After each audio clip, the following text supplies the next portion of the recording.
मिर्चा लाई दियाँ जे हरियाँ मिर्चा ते नाल मेरा ख्याल है बंद गोभी लाई दी है। तो यही है हमारे रोज़ी रोटी का ज़रिया। जो ये देखें ये आगे भी वर्कशॉप। तो जी अल्हम्दुलिल्लाह हम लोग रेडी हो चुके हैं। सुबह का टाइम है, टाइम 5 का हो चुका है। तो रेडी शेडी होकर ड्यूटी के लिए तैयार हो चुके हैं। 6 बजे हमारी ड्यूटी स्टार्ट होगी। तो चलते हैं अभी बाहर, देखते हैं किधर जाना है, कौन सी साइड पे जाना है और किस चैनी के साथ जाके अभी मुंह लगाना पड़ेगा। तो नाश्ता भी अभी ऐसा ही किया है क्योंकि अभी नाश्ते के वो अच्छा नहीं लगा था खाने से, लेकिन अभी चलते हैं बाहर और देखते हैं क्या बनता है भाई। तो देखे भाई अल्हम्दुलिल्लाह आपका भाई काम पे आ चुका है। अभी ये वर्कशॉप है। तो ये देखें इधर बहुत ज़्यादा बड़े बड़े पाइप नज़र आ रहे हैं मुझे। तो यही है हमारे रोज़ी रोटी का ज़रिया। जो ये देखें ये आगे भी वर्कशॉप है, इधर भी वर्कशॉप में बहुत मटेरियल पड़ा हुआ है। ये सामने भी आप देख सकते हैं। अभी पता नहीं मुझे कौन से ग्रुप में डालेगा, बंगाली ग्रुप में डालेगा, कहीं पाकिस्तानी ग्रुप में डालेगा, ये भी मुझे मालूम नहीं है। क्योंकि जो मुझे रात को पहले दिन रूम मिला था वो तो बिल्कुल बांग्लादेशियों का था। 5 बंगाली थे और एक अकेला पाकिस्तानी था।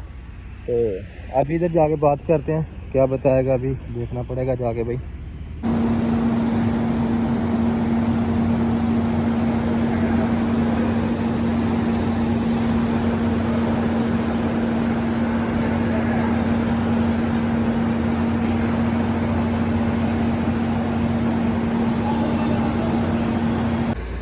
अच्छा यार चाइना भी एक अजीब ही कौम है ਤੇ ਦੁਨੀਆ ਦੀ ਮੰਨੀ ਤੰਨੀ ਕੌਮ ਹੈ। ਤੇ ਐਡਾ ਜ਼ਹਿਨ ਇਹਨਾਂ ਦਾ, ਕਹਿੰਦੇ ਨੇ ਕਿ ਸਊਦੀ ਅਰਬ ਦੇ ਵਿੱਚ ਰੇਤਾ ਬੜਾ, ਕੋਈ ਸਬਜ਼ੀ ਨਹੀਂ, ਕੋਈ ਕੁਛ ਨਹੀਂ ਹੁੰਦਾ। ਤੇ ਇਹ ਦੇਖੋ ਤੁਸੀਂ, ਇਹ ਦੇਖ ਕੇ ਅੰਦਾਜ਼ਾ ਕਰ ਸਕਦੇ ਹੋ ਕਿ ਚੈਨੀਆਂ ਦੇ ਕੰਮ ਨੇ। ਇਹ ਦੇਖੋ ਜੀ ਚੈਨੀਆਂ ਨੇ, ਇਹ ਕੈਂਪ ਦਾ ਮਾਹੌਲ ਹੈ। ਕੈਂਪ ਦੇ ਵਿੱਚ ਮੈਂ ਆਇਆ ਕੋਈ 2 ਦਿਨ ਹੋ ਗਏ ਨੇ ਮੈਨੂੰ। ਤੇ ਇਹਨਾਂ ਨੇ ਆਪਣੇ ਰੂਮ ਦੇ ਲਾਗੇ ਆ ਬਣਾ ਕੇ ਨਾ ਬੜਾ ਸੋਹਣਾ ਕਰਕੇ ਉੱਤੇ ਛੱਤਰਪਾਨ ਕਰਕੇ ਦੀ।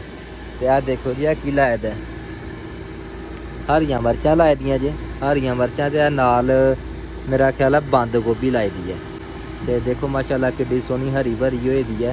पानी दिते दा इनू, पानी शानी पाते ने। और पता नहीं कल मैं देखा कोई स्प्रे करदा पिया सी इनू।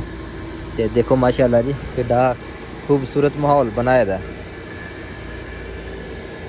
चैनी बिल्कुल है पेंडू वाले काम ही करते हैं इत्थे, लेकिन है मेहनती ने, बहुत ज़्यादा मेहनती कौम है। देखो माशाल्लाह जी सूरज को धुप को बचाने वास्ते ना उसे उन्होंने पूरा सिस्टम जहा बना दिते दा।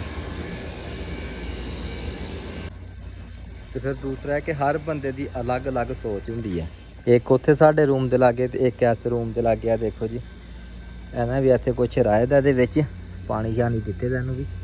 यह देखो माशाल्लाह जी हरा भरा हो के जामा है राहे दा, पता नहीं की है, मसर ने राहे दे, मसर ने या चने। देखो जी चने राए ने, चने के बीज ने। यह देखो जी यह ने चना, चैनी बाबा जी ब्रांड है ने, ब्रांड।